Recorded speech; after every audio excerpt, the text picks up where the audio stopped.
you don't necessarily have to have a very large network in order to get to where you want to be.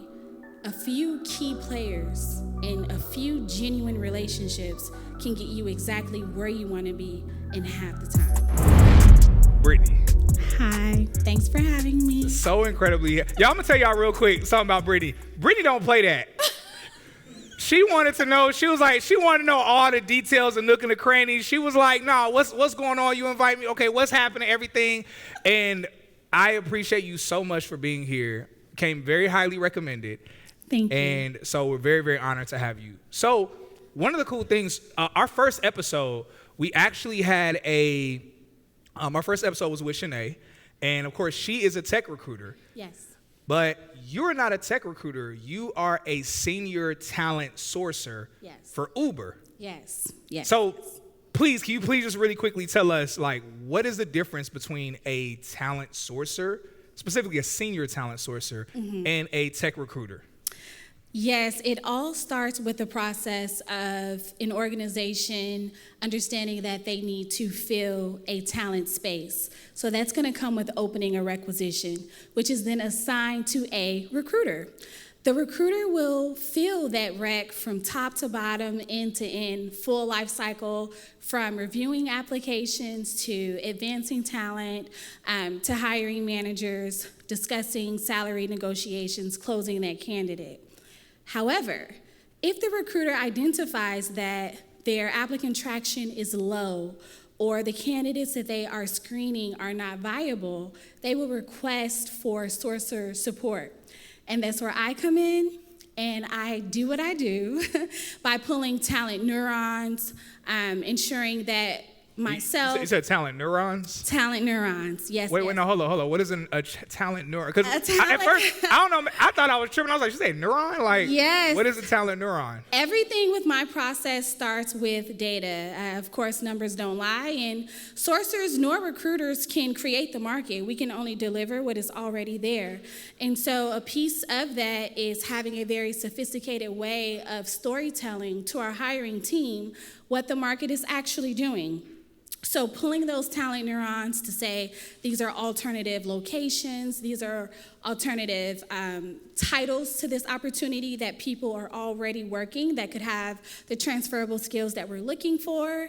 I'm bringing that data, I'm recalibrating with the hiring team, with my recruiting partner, and then I'm attracting the talent to the role. And so if any of you are connected with me on LinkedIn, you're gonna see that I'm selling the opportunities that Uber present. You're gonna see me talk about our benefits, our perks, et cetera.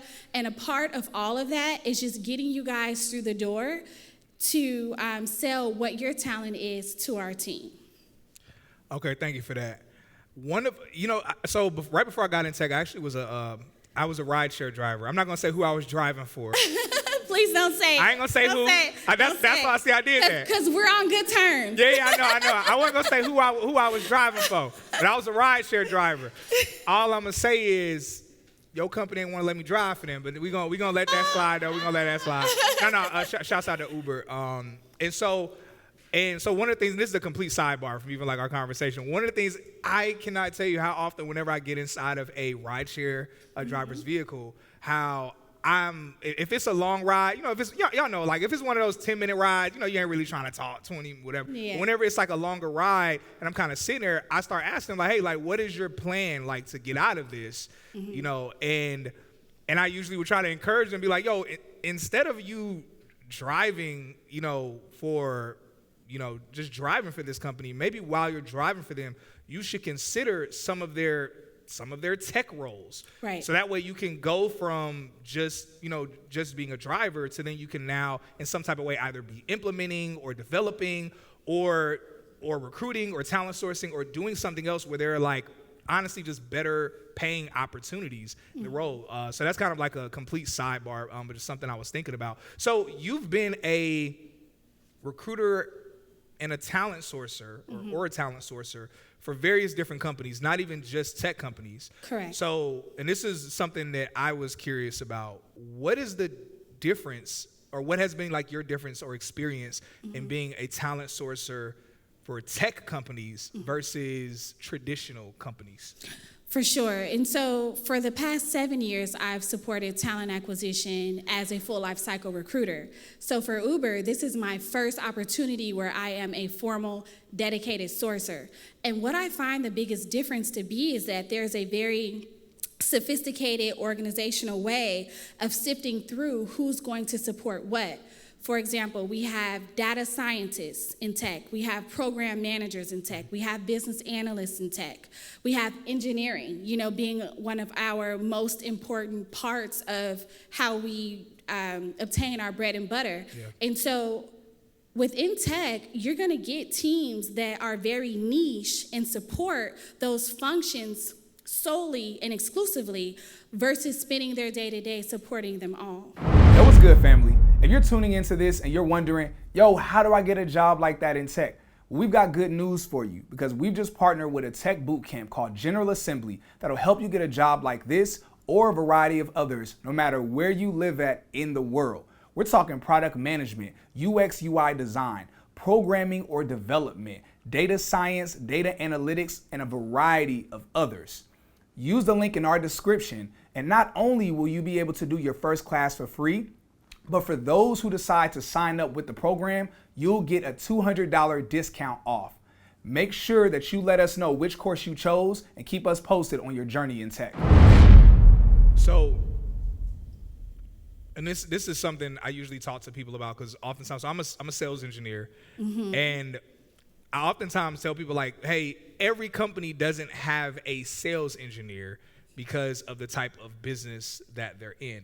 I'm curious, and this is a complete random sidebar, would like a Uber, do they have like sales engineers or tech sales, or is it one of those things where the product or the service just kind of sells itself in a way? Very good question. And this, just a heads up, this wasn't on the list. So if I ask anything and you're like, yo, I'm not allowed to answer this. No worries. Tell me straight up. No worries. Very good question. I have not ever seen the title sales engineer within Uber.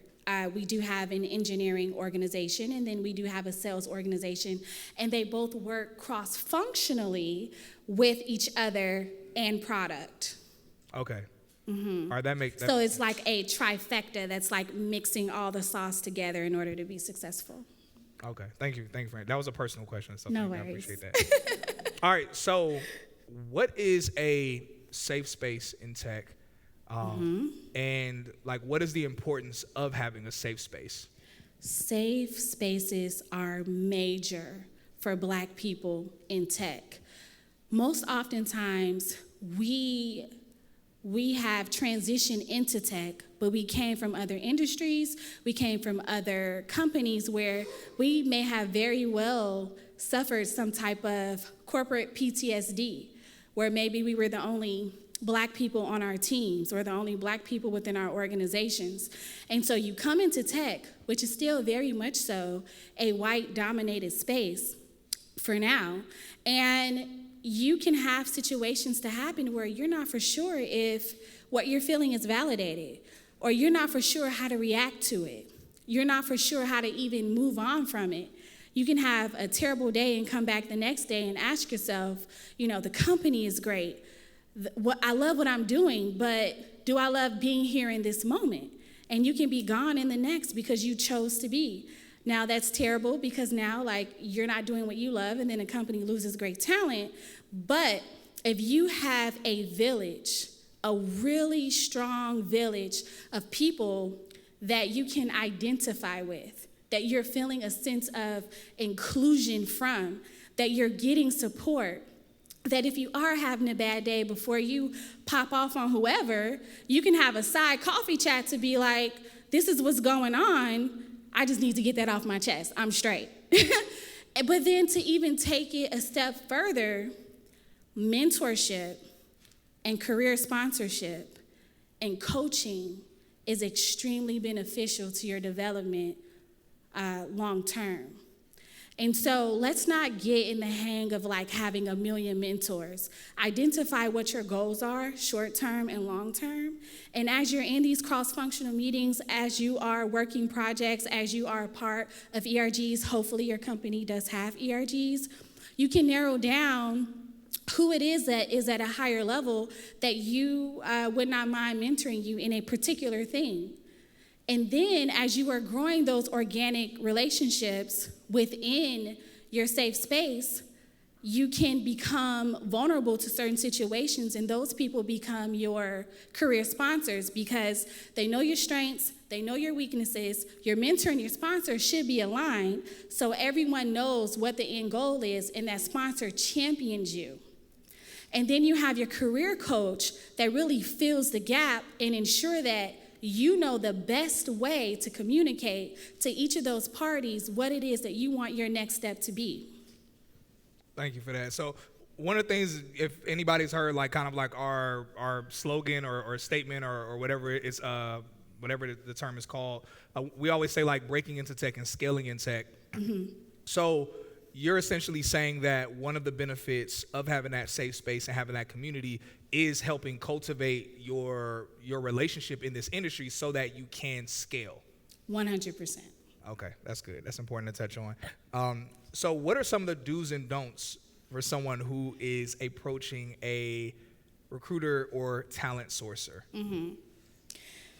The biggest don't reach out to talent sourcers or recruiters on LinkedIn with your resume and say, here's my resume, what do you have for me at your company?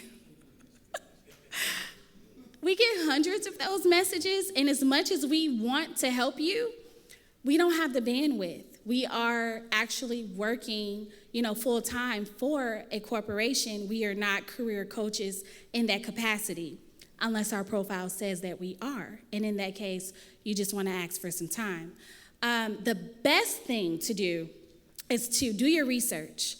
Go to the career site. Identify a few roles, 2 to 3, maybe 4, no more than 4, that catch your eye, roles that you can use your transferable skills or your background, you'll be a good fit for, and then come to that recruiter or sourcer and say, here is the job ID, here's the title of the role, here's my resume, this is what I'm interested in. If you can help me get into the right hands, I would very much so appreciate that, because most oftentimes we're not even the person that owns the rec for what it is you are seeking. So if someone were to, I guess, how often is it that someone like messages you, mm-hmm. whether on LinkedIn or some other platform? Yeah. And they, usually what happens whenever they don't do that? Right. So when they don't do that, it actually sets you further apart from the rest of the competition. Yeah. Because then we have to receive the message, have the bandwidth to check it, and then respond back to you and say, actually, I need a little bit more information. Yeah, I think that was, I want to emphasize that, have the bandwidth to check it. I think sometimes people don't realize that y'all don't have a large bandwidth. 100%. And then you have to go back, do the research, provide it back to us. And by that time, time is of the essence. When you think about things like OFCCP compliance, we are checking our ATS in the order that candidates are applying. And so the longer it takes for you to give us what we need to help you, then you're just letting the competition get way far in front. Okay, so I sent over to you this last question, but I actually want to rephrase it in a way. So initially, just for full transparency, the question initially was, with my background being a rideshare driver, mm-hmm. immediately before breaking into tech, my question was, what advice would you have for someone who's a rideshare driver who wants to make that transition? But I actually want to make the question a bit more broad, because I'm sure most people in here are not rideshare drivers. So to make it more broad, what advice would you have for someone who is at a company, mm-hmm. and that company in and of itself very similar to the company that you're a talent sourcer for, senior talent sourcer for? I want to put respect on your name. Thank senior you. Talent sourcer for. Thank you. So what would your advice be for someone who's at a company that is either a tech company or tech is a very huge part of their business, but they're not in the tech sector of that business, but they want to make a transition into it at that same company? Got it. You guys ever heard the term "go for what you know"? Okay. I heard it. A big part of that is using the transferable skills that you already have to get to where you would like to be. And on top of that, sometimes it takes an additional educational piece. Sometimes that may be a boot camp. Sometimes it's a certification. Sometimes it's getting, an additional degree. Now, once you've done those things, please highlight them on your social so that people know you are about that life. But in addition to that, the research is going to come next. You're going to want to look at tech companies who may have business verticals or lines of business that support what it is you're already doing. Then you go on those pages on LinkedIn, view the people, their people tab, and see who it is that look just like you that you think would be more than happy to help you get in. Stalk them. No, I'm kidding. She ain't kidding. I am not kidding. If they are a real one, they will be more than happy to help. Let them know what it is that you're doing. Do your research. Find the job number. Let them know what it is you're interested in. And then you guys can connect that way. But also in saying that, I don't want for anyone to mistake like this. You don't necessarily have to have a very large network in order to get to where you want to be. A few key players and a few genuine relationships can get you exactly where you want to be in half the time.